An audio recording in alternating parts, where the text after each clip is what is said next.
Article 370 was a provision in the Indian Constitution that granted special autonomy to the state of Jammu and Kashmir. It was a provision that was included to accommodate the unique circumstances of Jammu and Kashmir post-1947. On August 5, 2019, India repealed the special status of Jammu and Kashmir under Article 370 of its constitution, which allowed Jammu and Kashmir its own constitution, a flag, and a two-house legislature that could frame its own laws. Article 35A was also scrapped, which had allowed the region to define its residents and barred outsiders from buying properties or taking up government jobs.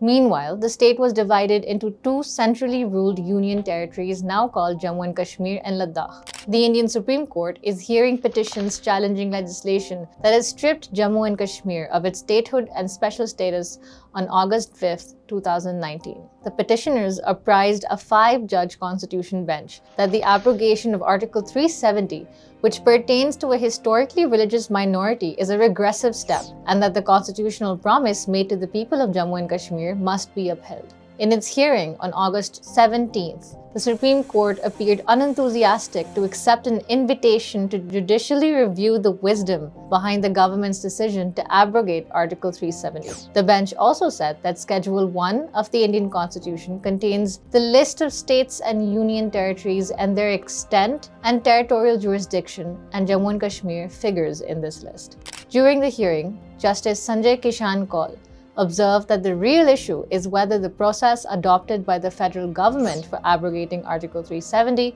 was permissible or not. The petitioner's counsel apprised the bench that there exists no material on record to show why Article 356 President's rule was imposed. He points out that Jammu and Kashmir ranks above a number of other Indian states when it comes to effective governance based on the rule of law, as reported by numerous authorities. The legal implications of the abrogation of Article 370 continue to be a subject of debate and are likely to be further challenged in courts. The political and security situation in the illegally Indian-occupied Jammu and Kashmir remains complex, and the region continues to be a matter of concern. Mere passage of time or the flight from realities cannot alter the fact that these resolutions remain unimplemented until today.